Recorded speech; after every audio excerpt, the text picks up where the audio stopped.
Preparations are in top gear in Nigeria for the celebration of the Universal Children's Day, which is marked globally on November 20th. To celebrate the occasion, the Office of the Speaker of the House of Representatives, in conjunction with a non-governmental organization, Children of Africa Leadership and Values Development Initiative, is holding a national children's dialogue in Abuja. The dialogue with the theme Nigeria Child and the National Unity Project will be attended by children from across Nigeria.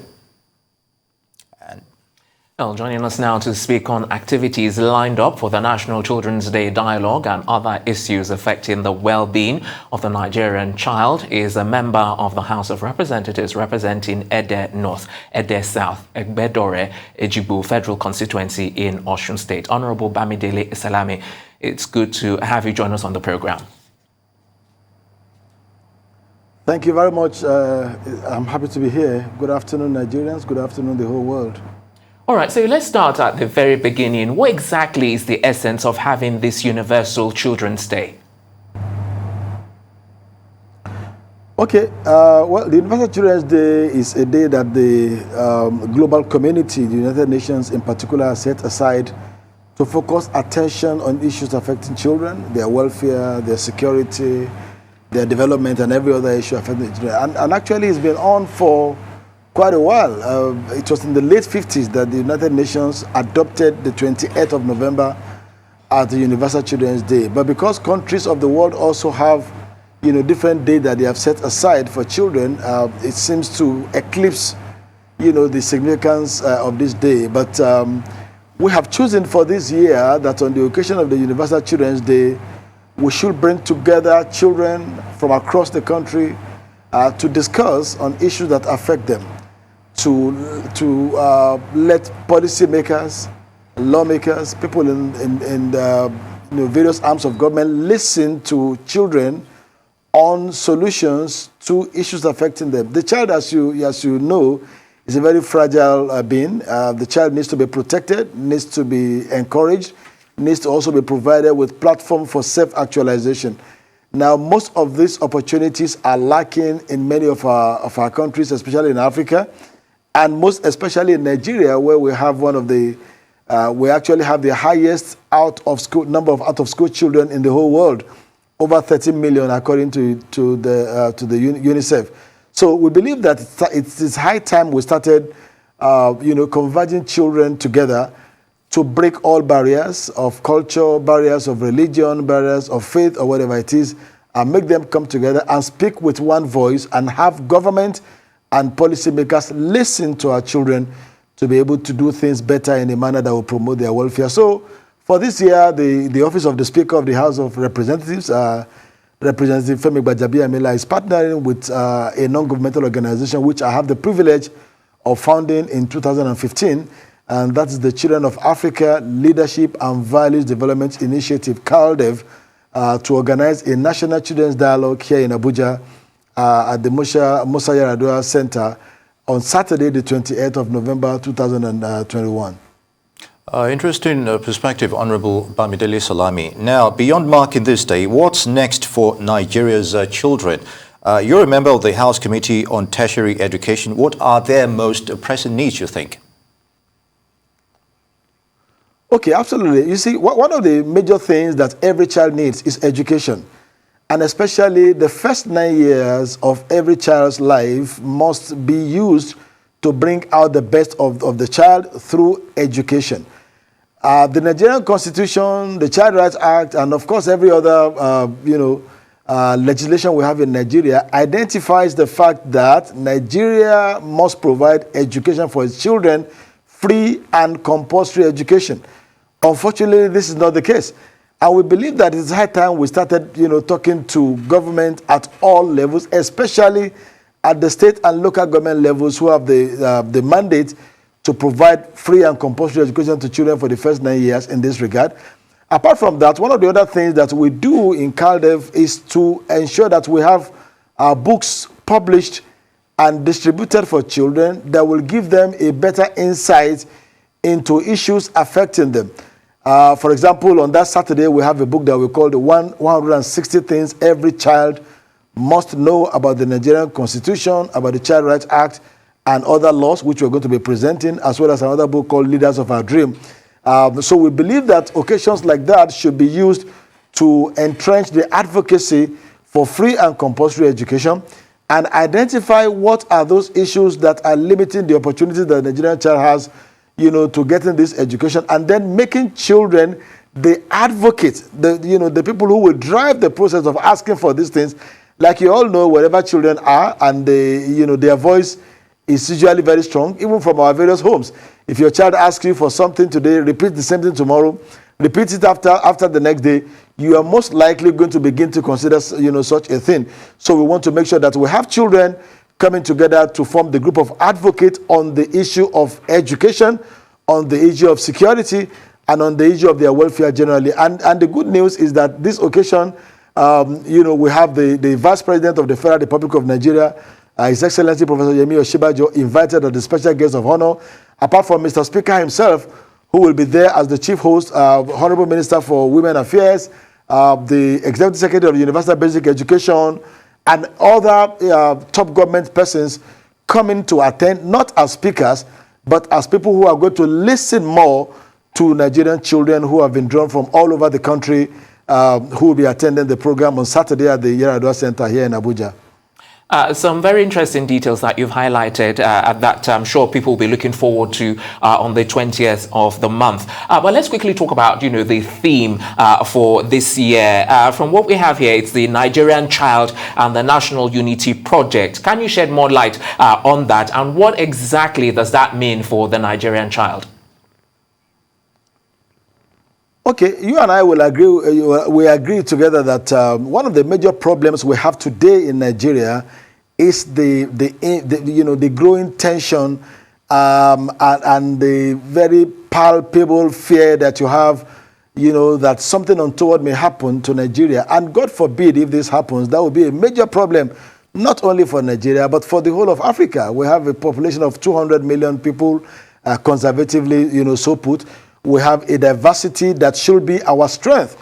In any country where you have 250 ethnic groups, 250 varieties of cultures, of food, of everything, there is a great advantage in that if we are able to leverage on that diversity. And the best way to deepen this is to ensure that we'll acculturate our children to the need for us to build a national identity.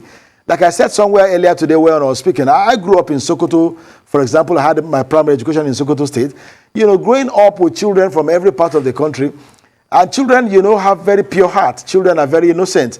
They have a very pure heart. They relate more easily with people regardless of where, the people come from, regardless of their social background, regardless of their faith. And this is what we should begin to deepen.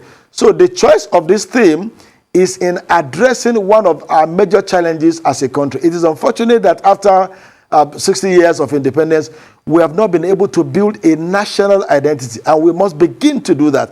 And the best way to begin to do that is to make sure that our children, right from the time they're growing up, see themselves as brothers and sisters. A child from Taraba State will feel very free to aspire to the heights of whatever potential God has given him living in Lagos.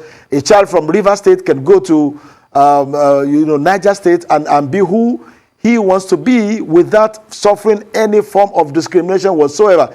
And children who have been drawn from across the country, will be coming to speak on this theme. Apart from that, we also believe that some of these children who have been able to overcome the barriers of the limitations they have as a people. Let me give you an instance. The young lady called Emanuela Samuel. Emanuela, the comedian, is just 11 years old. Emanuela is the first African comedy skit on YouTube to draw followership of 1 million people. We have a young girl from Ogun State, Faith Odunsi, who came first in an international mathematics competition in a recent competition. We had a lady, Dushima, from the North Central, who came 9th in an international spelling bee competition. These are the kind of people we are bringing together to come and talk about Nigeria of their dream, to come and inspire other children to attain greatness. Of course, there are quite a number of them, almost 20 children, activists, speakers, people who have made a mark, running their various NGOs, who are 15 years and below. Now, if children on their own are already, making such giant strides. This country should give them all that they need to, excel in what they have chosen to do, and provide for them the enabling environment, the Nigeria where they can freely move around without any form of inhibition. There is nothing anyone is looking for as a form of entertainment, for example, as a form of recreation, as a form of cuisine that you cannot find in Nigeria. I always say that Nigeria is one country where you can never get bored. If you eat the food in the southwest and you feel like having a change, just go to the north central and try the cuisine there. If after 2 years again you need a difference, you move to the southeast, you move to the south, and so on. So these are the potential that we have as a people, which we should leverage on to have a stronger and more united nations. And these children who are coming from various states, various organizations, various schools, are coming to demonstrate this sense of national unity, this sense of national cohesion in that regard. And I must also add that we're also using the opportunity, to appreciate those individuals and government that have contributed a lot to the development of the child. Lagos State government, for example, is the first state to domesticate the Child Rights Act in Nigeria. And for that, we're going to be honoring them. His Excellency Senator Rochas Okorocha, of course, we know what he's doing with the Rochas Foundation everywhere in the country, offering children from various countries in Africa free education in his schools. We have the First Ladies of Ekiti, First Lady of Kebbi, the First Lady of Delta, who are also doing marvelously well with their various NGOs, to promote the cause of the child. The governor of Borno State, he's a man who has shown extreme leadership, and he has taken a lot of proactive measure to take off children from the streets of Borno State and provide them with hope in spite of the insecurity in that part of the country. These are some of the people that we are bringing together to also listen to the children and interact together with them on Saturday, 20th of November here in Abuja. Indeed, Honorable Salami. Interesting you should talk about giant strides and creating the enabling environment, as it were. But I still like to touch on topics, especially with purviews within your responsibility at the House. Can you assess the state of funding for research in Nigeria's tertiary institutions, especially technical schools? And how has that impacted Nigeria's drive for homegrown technological advancement, if any? Briefly, please. Okay, that's fine. Like you rightly said, I am a member of the House Committee on Tertiary Institution. And one of the agencies of government that we oversight is the TET Fund, which is the Tertiary Education Fund, a creation of an act of parliament, which also ensures that the funding gap for research is substantially closed up. Now, let me agree that we have not been able to do as much as we should as a country, but it is not what it used to be. To get to today, so many tertiary institutions, lecturers and those other persons who are working in the academic environment have access to funding opportunities through the TET Fund, have access also to furthering their studies in any countries of their choice. And this has substantially also reduced the lack of funding, especially for research and for expansion of knowledge-based activities. I must say, however, that most of these other responsibilities that we also have to cover up are within the purview of our various state governments. That is why we need to build greater synergy, because the Constitution of Nigeria is a federal constitution, which clearly states the roles that each tier of government should play in the area of education. And tertiary education is on the concurrent list.